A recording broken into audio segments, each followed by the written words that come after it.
If you're a space fanatic and you go back and you listen to those old tapes, you keep hearing Jerry.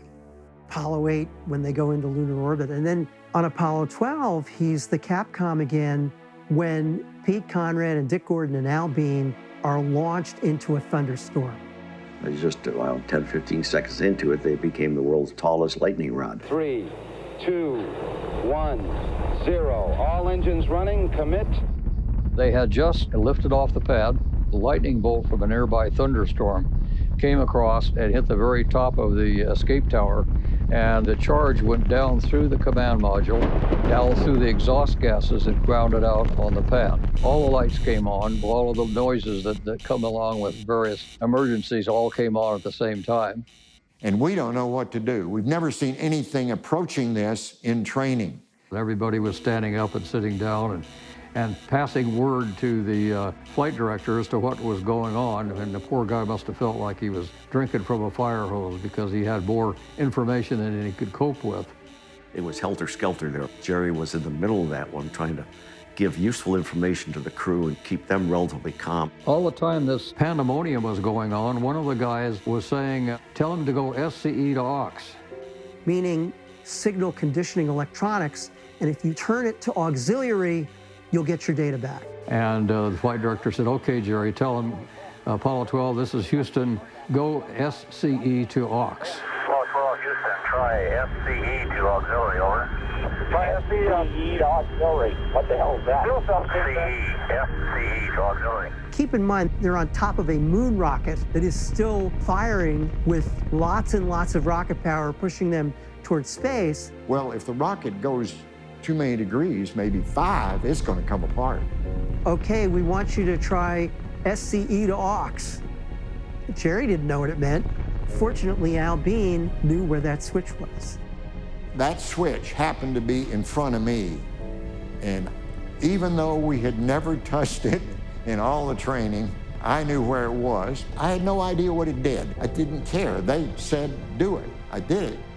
Thank God for Jerry Carr, because that helped us start getting the power back to our spacecraft. All right. There's a couple of cardiac arrests down here too, Pete.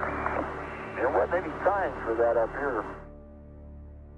When they got into orbit, there was a worry in mission control. What did this lightning strike do to the parachutes and the system to deploy those parachutes? Now the flight director had another decision to make. Does he want to go ahead and give him a go for translunar injection and let him go on to the moon?